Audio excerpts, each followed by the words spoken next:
আর মাত্র কয়েক ঘন্টার অপেক্ষা, কাল রাম মন্দিরের উদ্বোধন। উৎসব মুখর এই মুহূর্তে অযোধ্যা। বাংলা থেকে পাঠানো ফুলে চন্দননগরের আলোয় সেজেছে রামধাম। আর রাম মন্দির সেজে উঠেছে পূর্ব মেদিনীপুর থেকে পাঠানো মৌসুমী ফুলেও। দেখুন,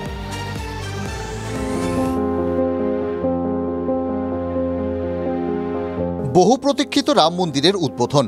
এই উদ্বোধন ঘিরেই খুশির হাওয়া পূর্ব মেদিনীপুরের ফুল চাষি ও ব্যবসায়ীদের মধ্যে। জেলার পাঁশকুড়া ও কোলাঘাটে প্রায় ৩০ রকমের ফুলের চাষ হয়।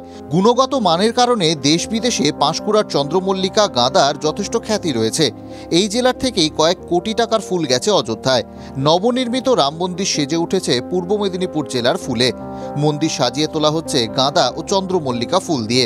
এছাড়া কয়েক হাজার গ্ল্যাডিওলাস ফুল পাঠিয়েছেন ব্যবসায়ীরা। রাম মন্দির উদ্বোধনের কারণে শুধু নয়, তার পাশাপাশি মোদিজির যে নির্দেশ, বিভিন্ন রাজ্যের যে সমস্ত মন্দিরগুলো আছে সেই মন্দিরগুলোকেও সাজাতে হবে, সেই সাজানোর কাজে এই ব্যাপক পরিমাণের চাহিদা আমরা লক্ষ্য করতে পারছি। দিল্লির ব্যবসায়ীরা এজেন্টের মাধ্যমে পূর্ব মেদিনীপুর থেকে সরাসরি ফুল কেনেন। স্বভাবতই ফুলে ফুলে আয় ভালোই হয়েছে। রাম মন্দিরের উদ্বোধন ঘিরে উচ্ছ্বসিত জেলার ফুল চাষি থেকে ব্যবসায়ীরা। পূর্ব মেদিনীপুর থেকে কনিষ্ক মাইতির রিপোর্ট, TV9 বাংলা। শাসক দলে কোন দল থামার নামই নেই। দলের প্রাক্তন ব্লক সভাপতিকে ফেরাতে ইস্তফা হুঁশিয়ারি। দুর্গাপুর ফরিদপুর ব্লকের প্রতাপপুরে ইস্তফার ঢল। পঞ্চায়েত প্রধান, উপপ্রধান সহ 13 সদস্যের ইস্তফা। সদ্য ব্লক সভাপতির পদ থেকে সরানো হয়েছে সুজিত মুখোপাধ্যায়কে। দলের সিদ্ধান্তের বিরুদ্ধে ক্ষোভ প্রকাশ।